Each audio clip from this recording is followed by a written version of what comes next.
Target made Good and Gather for you, helping you save on sparkling waters and tastes you'll love.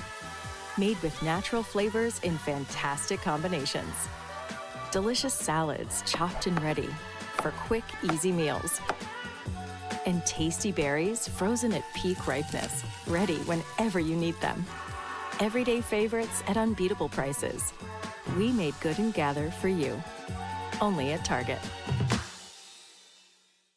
At ADP, we work with more than 860,000 companies worldwide.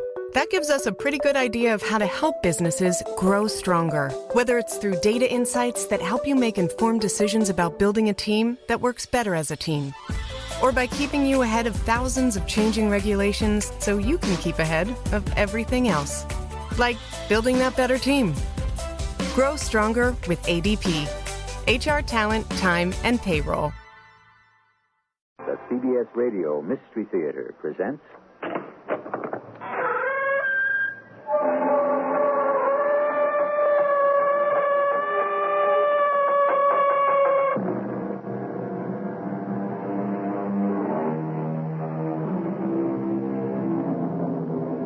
Come in. Welcome. I'm E.G. Marshall. What is death? When the heart stops beating? The second the brain ceases to function? The end of the will to live? Or is it the privilege of human nature and life, without it, not worth our taking? Whatever your definition, religious, clinical, psychological, or poetic, no one is a total answer. Nor do we expect to answer it here, only to tell the story of one individual death. I don't know how you put up with Elaine all these years, Art. Oh, I guess, Dan, I never knew how to go about getting rid of her. Well, too bad you didn't ask me in the old days when I had connections. I could have had her taken out for you just like that.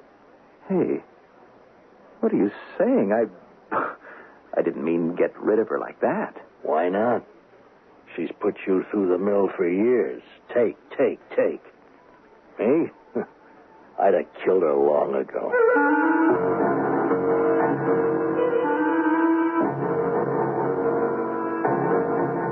Our mystery drama, The 1001st Door, was written especially for the Mystery Theater by Ian Martin and stars Russell Horton. It is sponsored in part by Buick Motor Division and True Value Hardware Stores.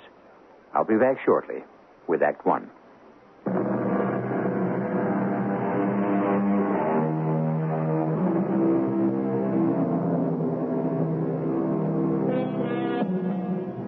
It was John Webster, a famous playwright of Shakespeare's time, who said, "Death hath 1,000 several doors for men to take their exits." Art Hollis, pharmacist, opened one as unexpected as it was strange. This is his story. All right. Come on, boys. Let's move it on the double. Here, I'll get the doors. All right. Well, what have you got here, Dr. Pinner? I don't know, Garvey, but he sure needs the best nurse in the hospital and intensive care. Now, when I picked him up at his house, he was a goner. He was moribund, but on the way back in the ambulance, I got his heart going again. Now, can you get him on a support system? All right. Now, roll him in. We'll do what we can, Doctor. Boy, he sure picked a lousy time to have a stroke. Oh, is that what it is? Let a guess. He's in deep coma. All right, boys. Now you can get him into bed. There we go. Have you got a name for him? Yes, a whole dossier. Arthur Hollis, male, Caucasian, 48, married, one child, wife Elaine, hysterical, history of arteriosclerosis, one coronary. Right. Okay, boys, just leave him on his back. I want to have a listen. Hey, quick, get me a hypoverdrenolin and rush that equipment, nurse. His heart has stopped again.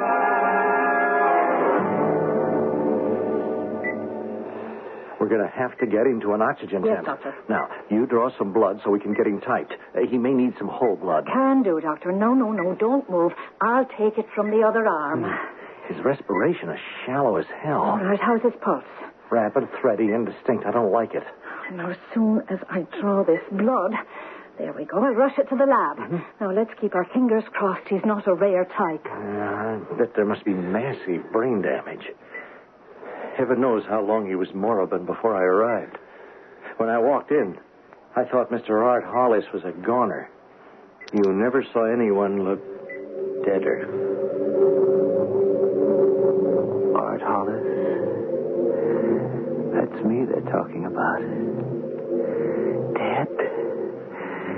I don't feel dead. I can't move. I can't feel anything. Or see. My lips won't move. Dead. Am I dead? Is this the end? Oh, Elaine should be here. Where did it all go? How did it all go? When I remember back how lovely it was in the beginning. In the beginning. In the beginning. Yes, miss? Can I help you? Oh, I was looking for the druggist, Mr. Hollis. You're looking at him. Oh, well, the one I mean is, an older man. Oh, you mean my father. Uh-huh. Well, this is his day off. I'm kind of minding the store. Oh, well, see, I was looking for something for a headache, you know. Oh, you don't have a prescription? You mean just like a plain aspirin? Well, not exactly. See, it's, Oh, you mean, just a moment. Something like, this. Yes, that's just what I want. Should have been smarter right away. Anything else?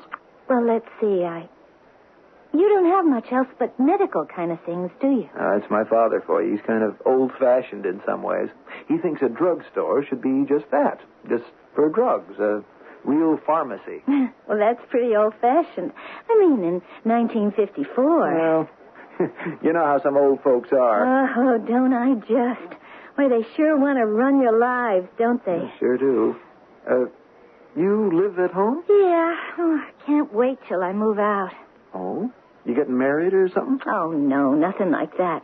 Now, me and another girl at the office have been talking about getting a place for ourselves. You know. You live home? Yeah.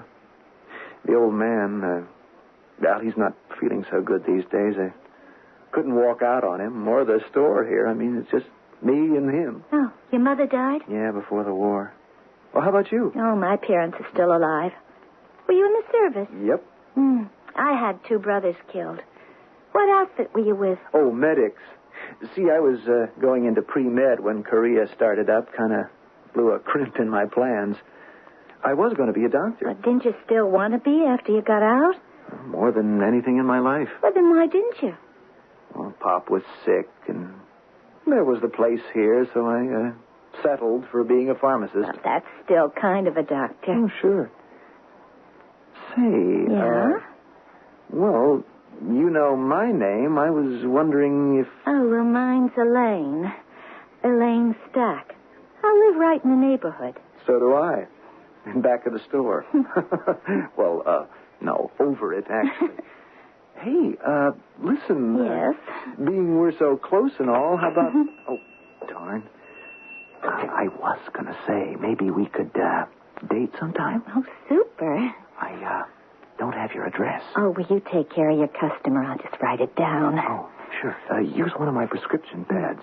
Oh, here's a pen. Your phone number, too, huh? Of course. I was 25 years old.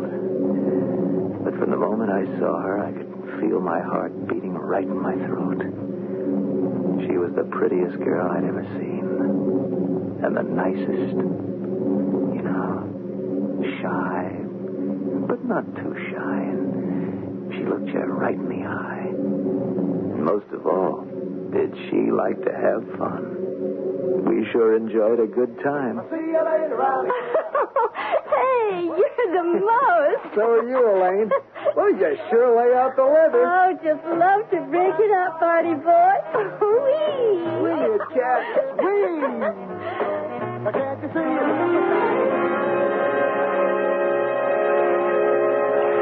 Oh, Artie. It's dreamy. It's just dreamy. Oh, look at the stars. I don't have to, Elaine. What do you mean? Well, I've had them in my eyes ever since I met you. Oh, you say the cutest things. Honest, the darndest things. Oh, I love you, Elaine. Oh, Artie, I thought you'd never say it. Oh, boy. Girl, let's do that again. What? Now you're pretty near just have to marry me. Just try and stop me. Oh, I was only kidding. Well, I wasn't. That's why I took you out on the water, little fish, to get you hooked. Hooked. Which one of us was it that really got hooked? Oh, I didn't have any doubts then. I couldn't wait till the wedding day. But the stumbling block of all was my own father. I mean, he really knocked me for a loop with a roadblock he wanted to put in our way. He said, it's not that I've got anything against this girl in particular. It's just any girl. But why, Pop? Why? I'm 25. If this is your last chance, Art, I want you to be a doctor. It's too late. Just the point. It isn't. Pop, it means pre-med, medical school, internship. It'd be 6 or 7 years before I could think of getting married. If she loves you, she'll wait. It's what you wanted all your life. What do you think it did to me when I got sick and you had to give it up? I shouldn't have let you. Well, what could you do? We couldn't afford any more than we did. You had to have someone at the store. Why? Well, because it's more than you can handle. I'm going to sell it, Art, and then I won't have to handle it. You're going to take the money and go be a doctor. Oh, great. Fine. And what do you live on in the meantime? I won't need to. Let's not kid around, Art. We both know I'm going to die. And soon. No. Oh, Pop. yes. So I am going to sell the store. Oh, no, you're not. We're all going to need the store to make a living because there'll be 3 mouths to feed when I marry Elaine. Pop never sold the store because he died 3 days later. And 3 months later, I married Elaine. After the honeymoon, Elaine decided not to go back to work. Oh, that was fine with me. I had another job in mind for her. That's when I first began to discover that Elaine had another side. A side I never dreamed existed. What's the matter, honey? Oh, nothing. Well, you're not eating a thing. Aren't you hungry? Sure, I'm hungry. Look at this crummy restaurant. Oh, you should have stayed home. Oh, I couldn't have faced cooking another dinner. I'm tired of the kitchen and all the smells. Makes me want to retch. Hey, how are you feeling in the morning? Well, how do you expect me to feel when you drag me out of bed at the crack of dawn to make breakfast? Oh, I'm sorry, sweetie. I should have realized it. I'll get my own from now on. Gee, it's finally happened. What are you going on about, Art? You know, I mean, you're feeling queasy about food and all that? Hey, you've been to the doctor yet? Oh, what do I need a doctor? Art, you back at that again. I've told you and told you I don't want any kids. I'm only 22. I want to keep my figure. The funny thing is, she didn't know it, but she was already carrying Tom. When she found out, well, she was fit to be tied. Well, he came on time, healthy as a horse, and pretty near as big. She blamed me for that, and all the rest of it. He's the only kid we ever had. Maybe just as well. Elaine wasn't much of a mother. And that is the kindest way to put it. What? Oh, for crying out loud. That's just what he's doing. Hey there, lover boy. Now, what don't you have to go and pick him up for? I didn't want old leather lungs here to wake you up. Besides, it was time for his bottle. I get the message. I'll give it to him. I've got it right here. Look, as long as you're going to feed him, Why don't you take him back to his room so somebody can get some sleep around here? Okay, darling. I was too blindly in love, of course, to see Elaine. It would be a long, long time before my eyes were opened. Before I'd understand what a terrible mistake I'd made. Except there was Tom. That was the good part of it. My son. Strange that he was the one who held us together through the years. And that in the end it should be because of him that I was ready to murder my wife.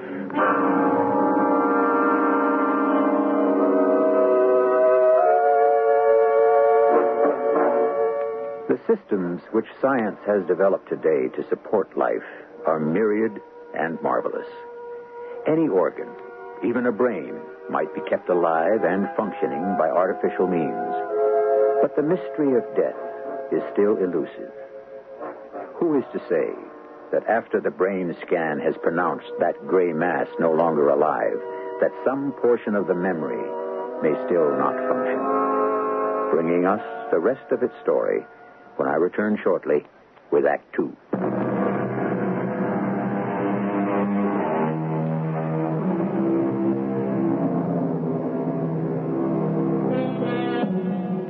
The man lies flat on the hospital bed. The machines to which he is hooked, breathing for him. He is in an oxygen tent.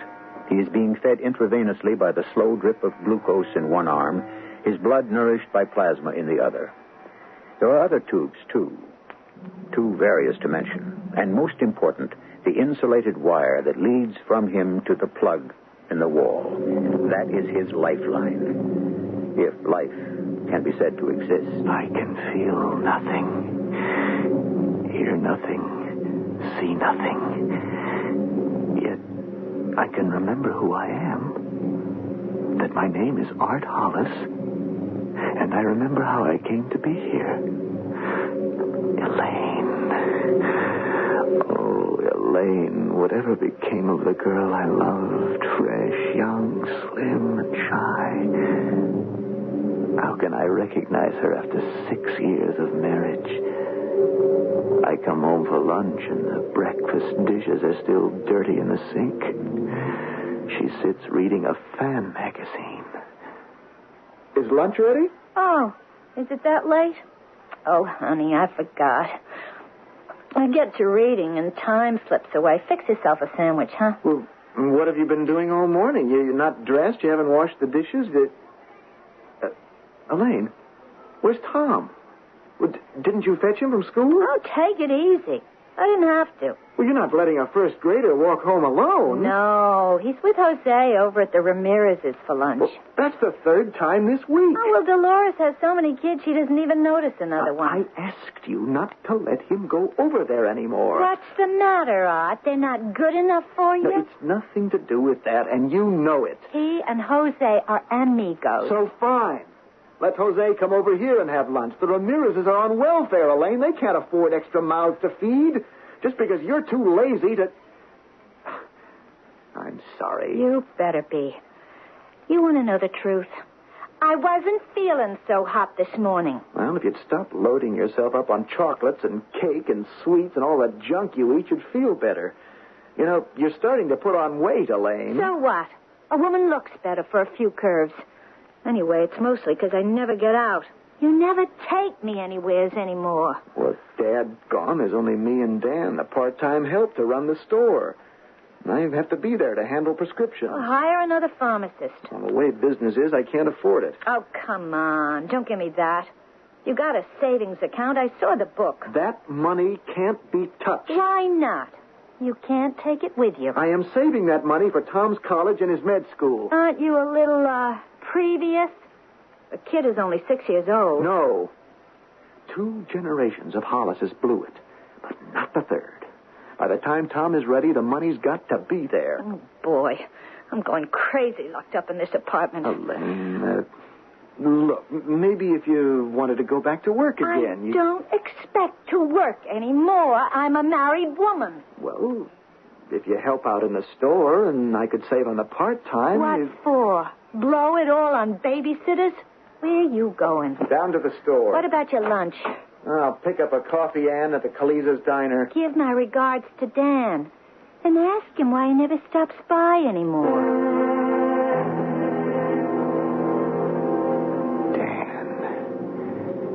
Dan Fenton. My one steady employee and about my only friend. I think he made book on the side of the numbers. I couldn't figure out any other reason for him to stick around.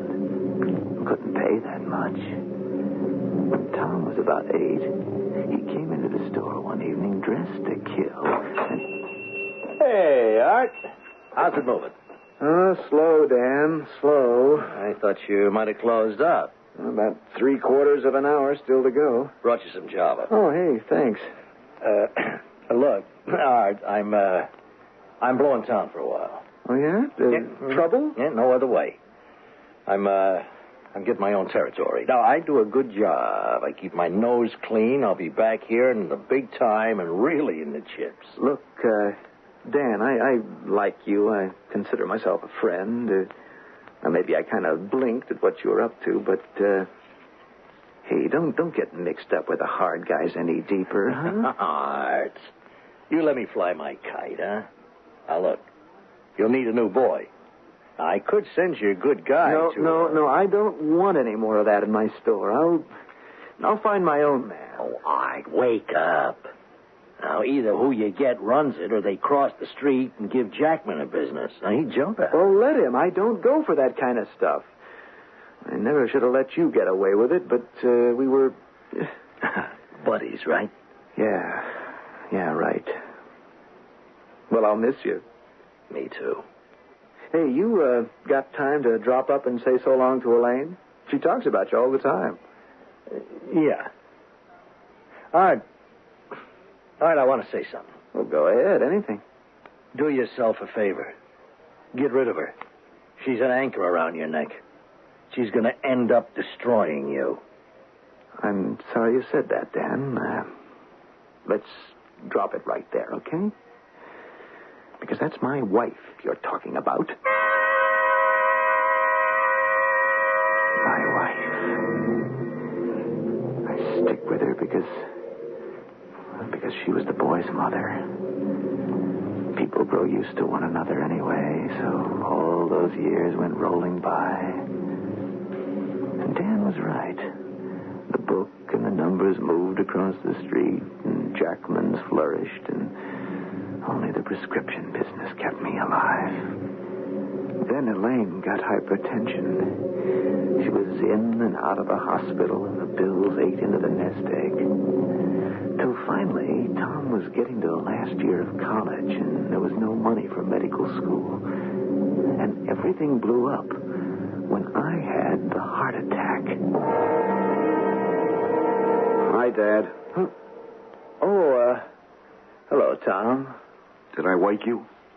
No, I was just lying here with my eyes closed, thinking. Oh, what are you doing down here from college? Come on, Pop. I wanted to see you. Oh, but not like this. Anyway, you shouldn't be away from your studies. Somebody's got to mind the store. I hired a pharmacist till you're back on your feet. Well, then you don't have to be here. I want you back where you belong. No way. I'm forgetting college, Pop. Forgetting college? Now, don't blow a fuse. There's no point in my going back. I can't go on to medical school anyway, the way things are. Well, what do you mean the way things are? Now, please, don't get excited. It's no big deal. There's no dough, so what? Not all that sure that I'd have made such a hot sawbones anyway. Tom, you can't do this to me.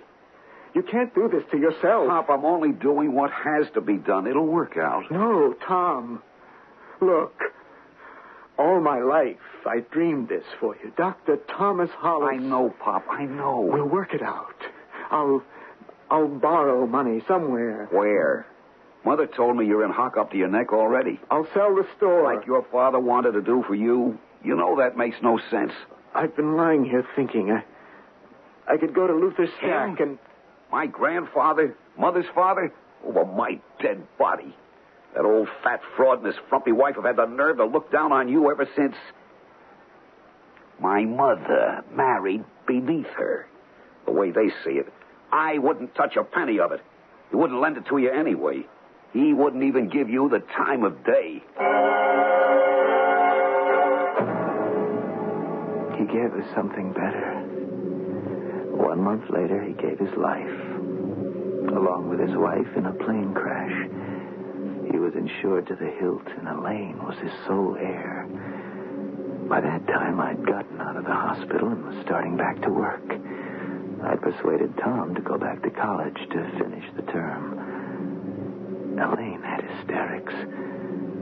By the time she pulled herself together, it was near the end of the term, and I had to have a talk with her. All I'm asking is that you do something to guarantee a loan. All you're asking me to do is guarantee a loan. Yes. Have you any idea what it would cost to make that boy a doctor? Yes, about $20,000. And you want that from me? I just want you to guarantee... How could I guarantee a loan you couldn't pay? Oh, damn it, Elaine. He's your son, too. Tom's young and he's strong enough to take care of himself. I'm a sick woman. I gotta think of myself. You had your nest egg all these years. Well, now I'm going to have mine. I might remind you, my nest egg, which was for our son, mostly went out the window to pay for your doctors. That's right. Throw it up to me. Can I help it if I'm not a well woman? Well, if you'd lay off the rich food and the booze and the pills you don't need... The doctors had to prescribe the tranquilizers. I'm not talking about those. I mean the ones that you hook out of the dispensary when my back is turned. So now I'm a thief. Oh, I don't know why I didn't get rid of you when I had my chance. I can't tell you how many times I've asked myself the same question. A few days later, Dan turned up out of the blue. Well, $5 is the best I can do, Dan. And that's only for old time's sake. Well, it's better than a kick in the pants.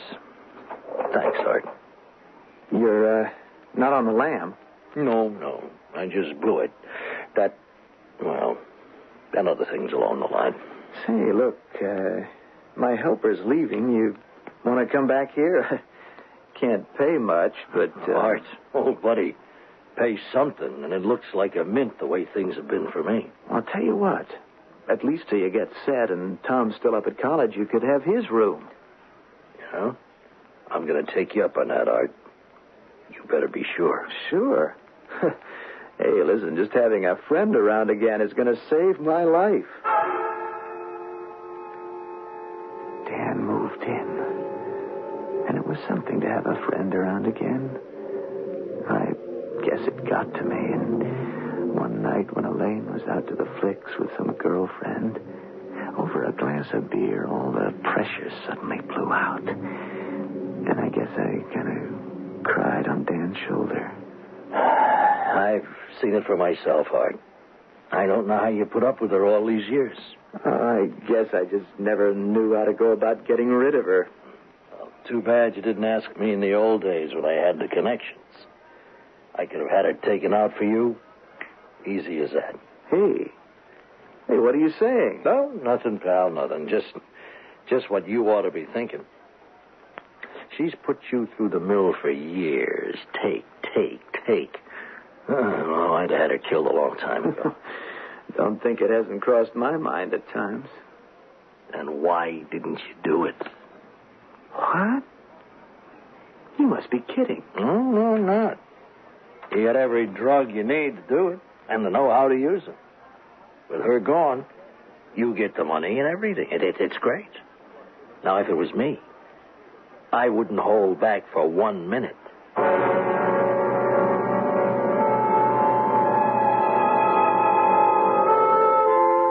Art Hollis gazes at his friend Dan Fenton in horror.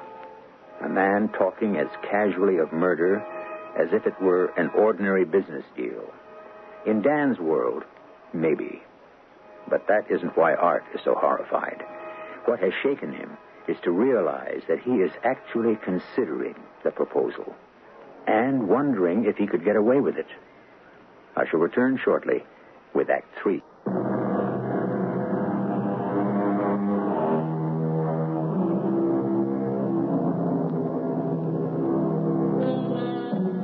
The taking of one human being's life by another, under any code or philosophy, is not to be condoned.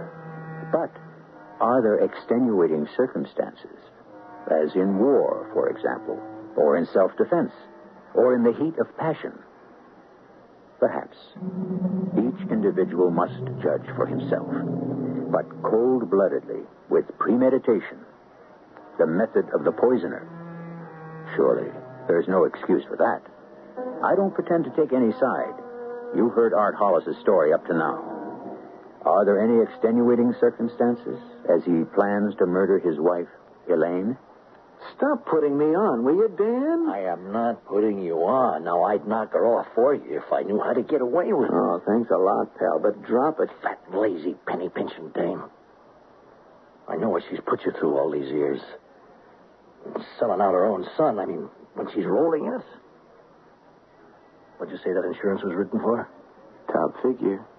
$300,000 apiece. Oh, holy mackerel. And Elaine was a sole heir? That's right. Boy. You know how I'd do it if I was you? Do what?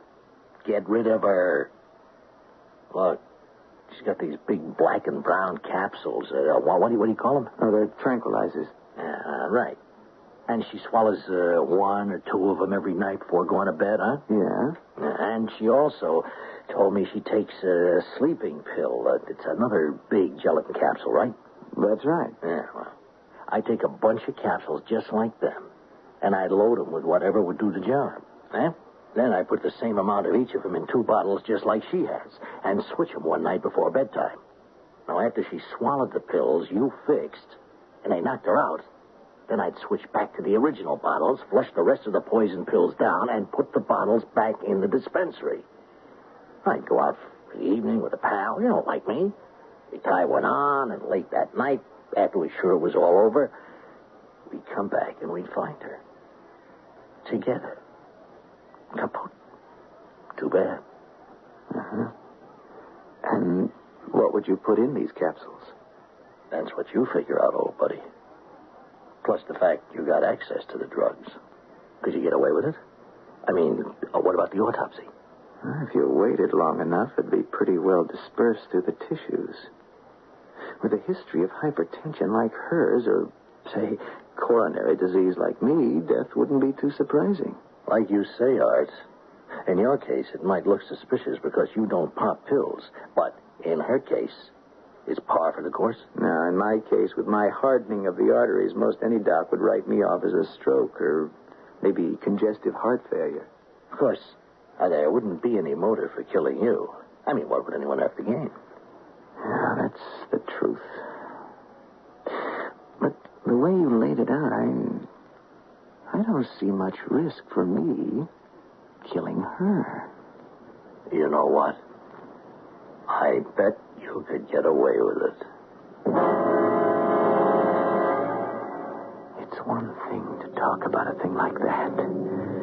Most people wouldn't even get that far, but even with all the provocation, all the lousy years, the dirt, the way she treated Tom, the hysterics, still, I wouldn't have done anything about it if it hadn't been for the way I found Elaine when I came home that night. Hi, Elaine. I'm home. Oh, did you have to wake me up to tell me? Oh, I'm sorry. The light was on. Oh, I must have fell asleep. Well, I won't be long. I am so tired, Hey. What are all those? What? The bags there. Oh, that's my new luggage. Oh? You going on a trip or something? Yeah, to Mexico. When? Day after tomorrow. You never told me. I just made up my mind. Look, Elaine, if you can afford a trip and luggage and all, won't you reconsider about Tom? No. Don't come crawling around with your hand out. I told you, he's of age. Let him stand on his own 2 feet. You're talking about your son. Well, I never asked for him. I never wanted no kids. You take him. He's your son. He don't like me anyway. What chance did you ever give him? I'm not going to argue. I just want to get to sleep. What are you going to Mexico for? to get rid of you. Huh? I'm going to get you off my back. The way I should have done years ago. I'm going to get me a divorce. What for? I got me a fella. A real live one. You've got to be kidding. You'll find out this Saturday when I'm gone.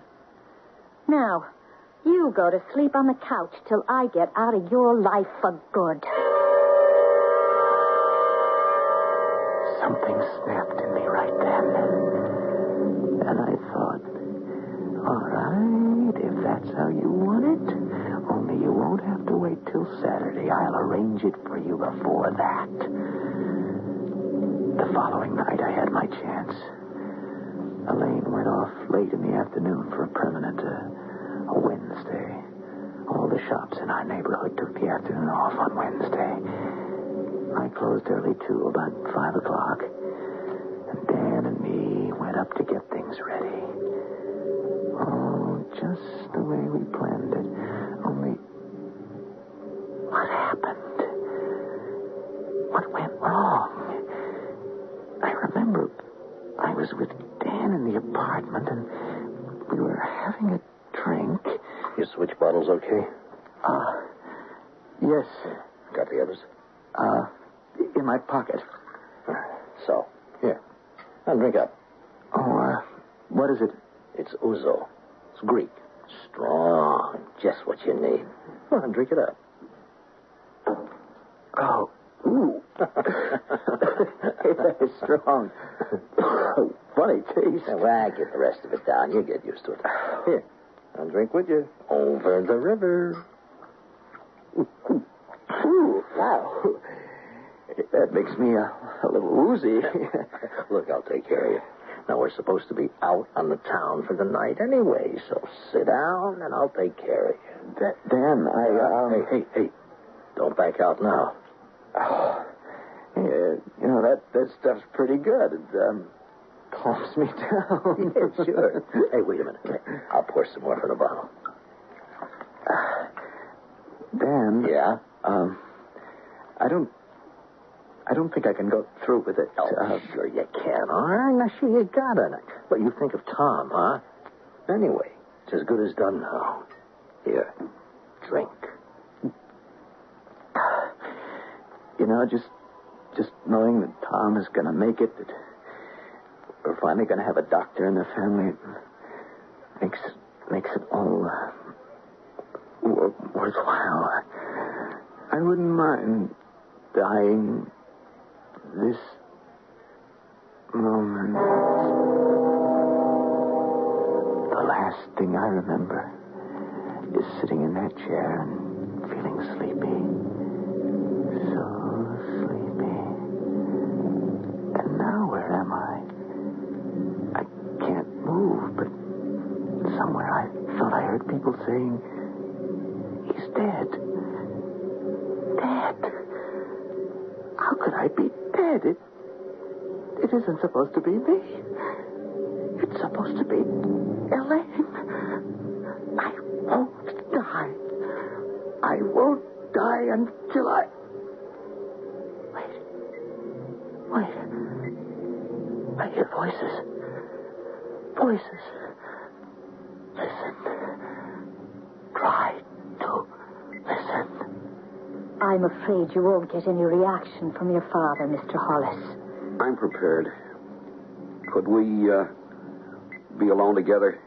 Just a minute. Well, don't touch anything. No, I won't. Very well. Oh, you know your mother and another gentleman are on the way up.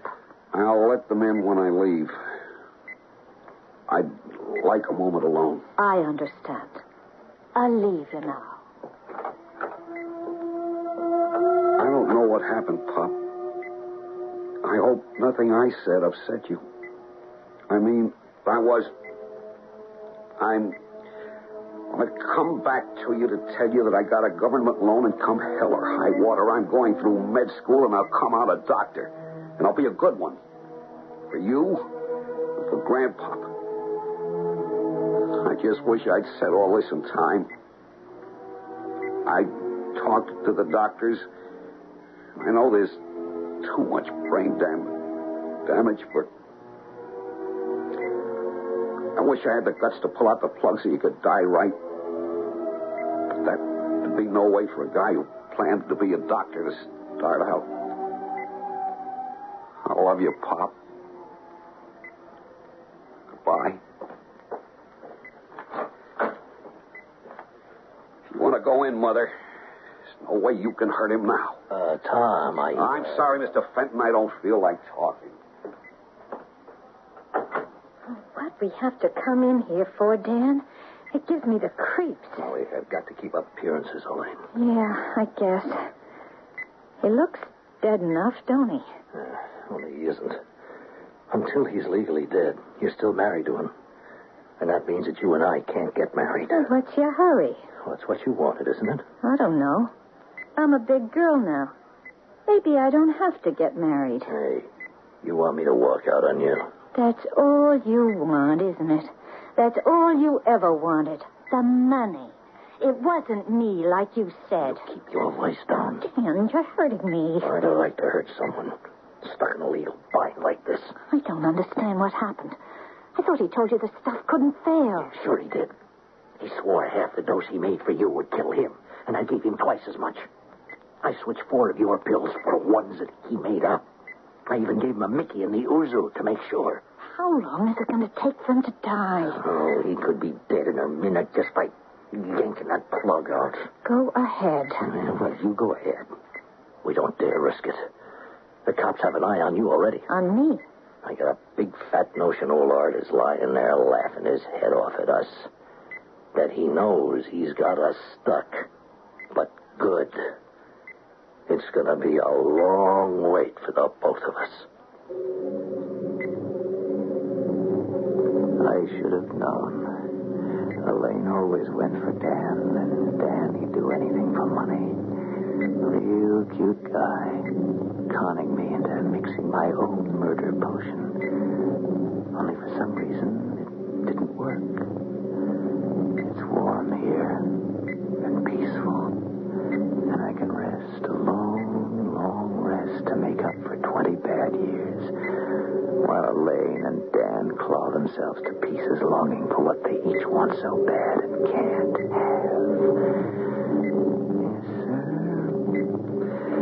I think I'll just lie back and relax and hope that God will take me in his own good time.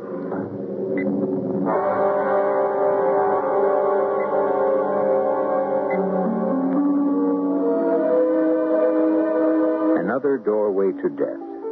One more to add to Mr. John Webster's 1,000 several ways. A doorway leading to a long, dark road with no signpost to mark the end. A man lies moribund and still, kept alive by the miracles of modern science.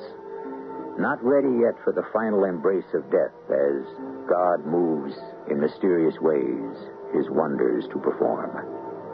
I shall return shortly.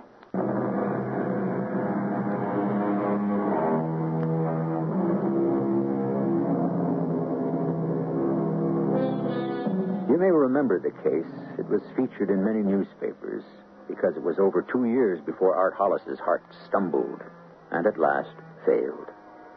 As for Elaine and Dan, they were arrested and finally convicted.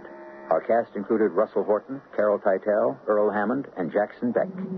The entire production was under the direction of Hyman Brown. And now, a preview of our next tale. Oh, not just a moment. That beach stretches for a mile in either direction without so much as a piece of driftwood to hide behind. Yet, you say it was less than a minute between the time he disappeared over the dune and you reached the spot where he'd been standing. Well, it may have been a little more than a minute. A spot from which you could survey the entire length of the beach. Now, where else could he have gotten to in that period of time? 4:37, the time of his disappearance, the ocean was at high tide, a mere 40 yards from the dune. The surf was up, making visibility difficult. No, Edgar would not have killed himself. Forgive me, Mrs. Pennington, but How can you be so sure? Because he loved me. Radio Mystery Theater was sponsored in part by Buick Motor Division and X-Lax. This is E.G. Marshall inviting you to return to our Mystery Theater for another adventure in the macabre. Until next time, pleasant dreams.